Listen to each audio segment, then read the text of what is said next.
got head coach Matt Painter. Raise your hand. Get a microphone.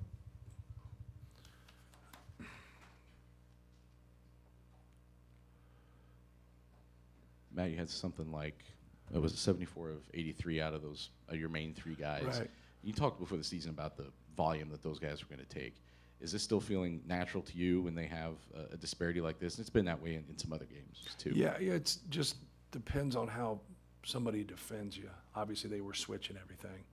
And so, like, when people switch everything, trying to schematically keep the ball in Braden's hand as much as possible, especially with his ability to go against a 5. So, like, when they switch that, now we want him just to be able to either take his shots or break people down and then make the right decision and then, play off of that. And I thought he did a pretty good job of that. But it all starts with how they choose to defend you. And then, being able to get shots from that. Like, we struggled to rebound the basketball, but once we were able to get defensive rebounds because they were sending everybody, you could see we could get out in transition there, but you can't get out in transition if you can't get a rebound, right?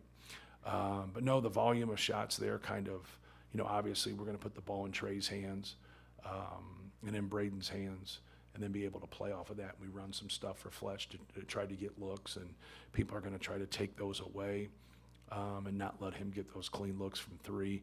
But then just our ability to make decisions and pass the basketball is going to give those guys shots. I thought all of them got, shots, not a high volume, but like I thought Cam had some good looks. Miles had some good looks.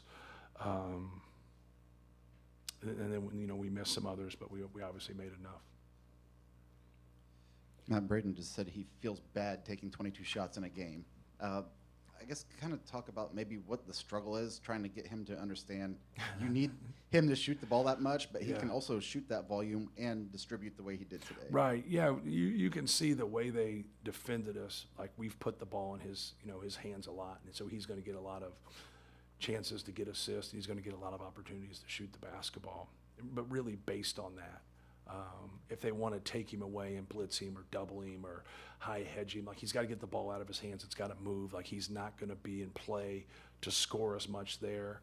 But now they're behind that play when they do a thing. But he's wired to pass, and so, like, now this is really, really helping us and helping him, getting him to be aggressive when they put him in those kind of opportunities.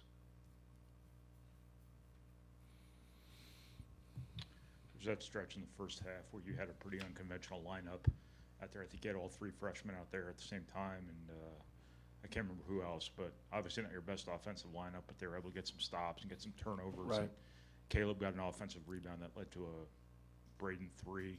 Can you just speak to that stretch of the game and how important that was to be able to cobble together productivity? Right. Yeah, just, trying to find in the first half, obviously Trey, got a couple fouls, and we were up, I think, 12, 13, 14 points in that range. And so we just kept him on the bench with 2 fouls because we had that lead. But I thought those guys did some good things. I thought Jakari did some good things for us. CJ did some good things for us. Raleigh went in there and battled, in the paint. But, like, it's all those experiences for those guys, are going to help us and help them.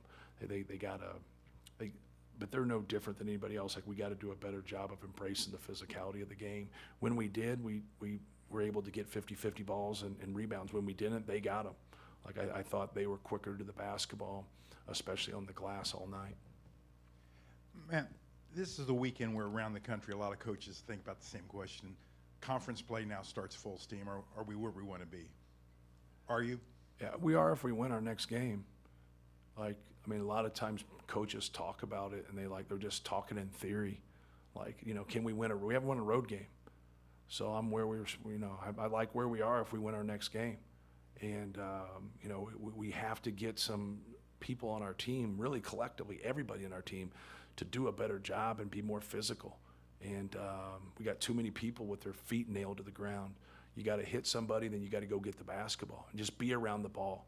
Where we're having some fundamental breakdowns.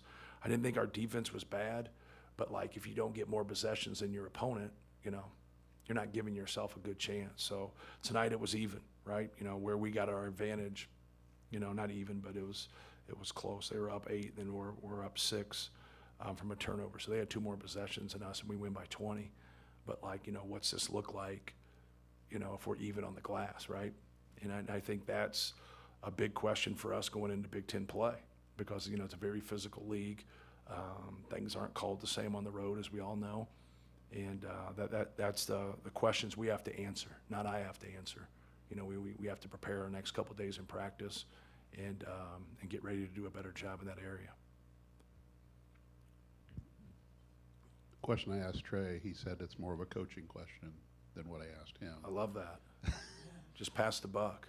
Right, well, you know, your big three had 85, 90% of your points tonight. Yes. Can you consistently win in the Big Ten under that situation? Yes, if you don't turn the ball over and you rebound better. Yes. Yeah, it doesn't matter. A lot of people look at it like, you know, if you have a guy that averages 35 points, you know, everybody always like, if you shut him down, you shut that team down, when in reality, maybe so. But like 3 people, like that's a good core of 3 people. And when you switch everything, you know, they can do whatever they want, but they can't tell us who we can keep the ball with. And that was the problem, like in Auburn. Like, we kept getting the ball. Braden kept getting the ball to Trey in some really good spots, not to score, but to make a decision.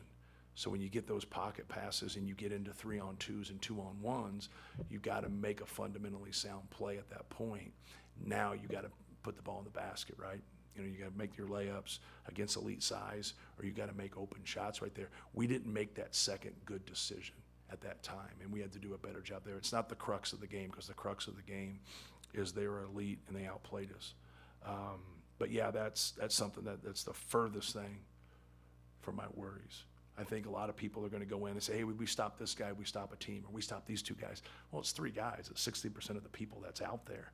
Well, like, no shit. Like, who isn't trying to stop the top 3 scorers on somebody else's team, right? Everybody's trying to do that. But I think we have some guys that didn't score tonight and didn't help us in that area that can make open shots and can make plays. They don't get the same volume of opportunities, and that's just the way it is on any team.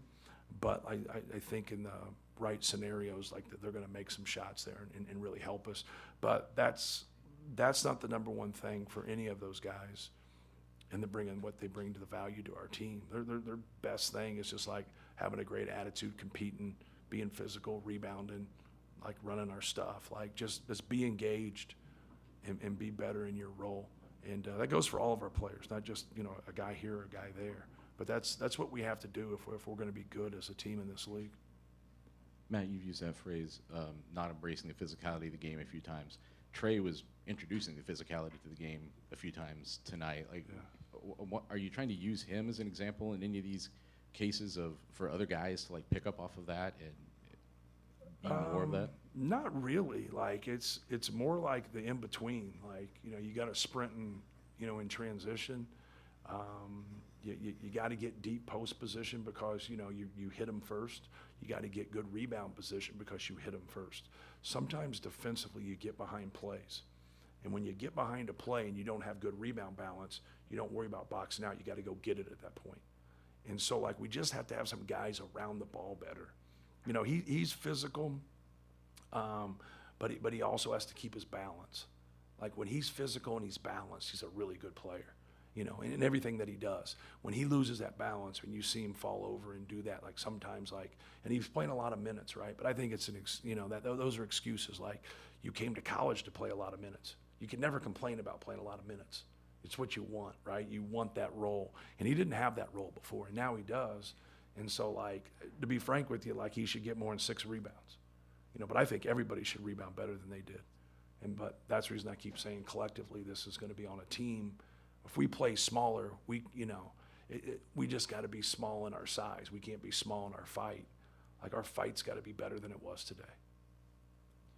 Coach, we saw a couple times where Caleb was kind of switched onto a guard on the perimeter, and he was able to kind of stay in front and wasn't overmatched. Just how important is his defensive versatility for you guys? Yeah, and they made one of them on him, and that's what we kept telling him. Like, don't worry about. Like, that's a tough 2. Like, don't worry about that. But yeah, that versatility helps you when you have a guy that can switch onto guards and allow you to do some different things. I thought he was great. Like, he, you know, made 2 free throws. That's all he scored. But You know, like, look at his plus minus.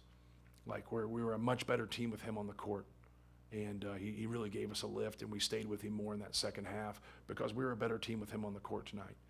And if you consistently do that, you're going to help yourself. You're going to help your team. But that's something that, you know, we need. And I thought our bench, you know, did some really good things. Matt, we know E doesn't stand for elephant. Rally now with 15 minutes. Look like the stamina is much better. Are you getting to a point where you can rely on him for extended periods of time now? Yeah, he's better there. You know, he still has some issues with it. You can see after 3-4 minutes, you know, he'll get that way, but he's better. He's got to react quicker. Like, you know, he's got a big body. He's got good athleticism when he has a head of steam. Sometimes when he's set, now he's got to work on that explosion to go get that basketball.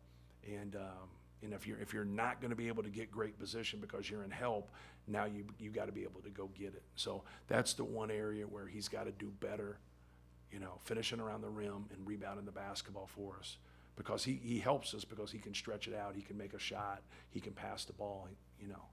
But yeah, it's valuable experience for him. But he's better.